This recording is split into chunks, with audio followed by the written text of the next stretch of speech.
સુરેન્દ્રનગર જિલ્લામાં પોતાની પડતર માંગણીઓને લઈને આંગણવાડી કાર્યકર અને તેડાગર બહેનોએ આક્રમક વિરોધ પ્રદર્શન શરૂ કર્યું છે। આશરે 2000થી વધુ કર્મચારીઓ એકઠા થઈને સૂત્રોચ્ચાર સાથે હડતાલ પર ઉતરી ગયા છે।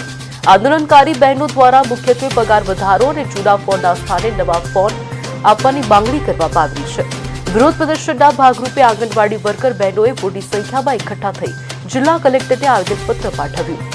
આતંકે કહી શકાય કે આ તકે ચીમકી ઉચ્ચારવામાં આવી છે કે જ્યાં સુધી તેમની માંગણીઓનો સંતોષકારક નિવેડો લાવવામાં નહીં આવે ત્યાં સુધી આ હડતાલ ચાલુ રાખવામાં આવશે।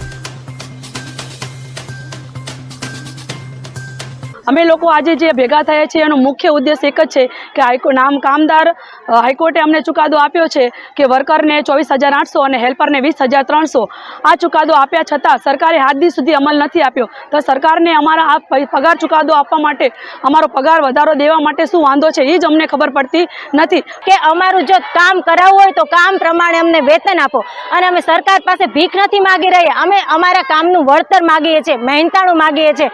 જો સરકાર ખુરશી ઉપર બેઠી હોય તો અમે બેસાડી છે, સરકાર અમારા થકી ચાલે છે તો હવે સરકાર એ પણ જોઈ લે, એમને નીચે ઉતારતા પણ વાર નહીં લાગે સરકારોને।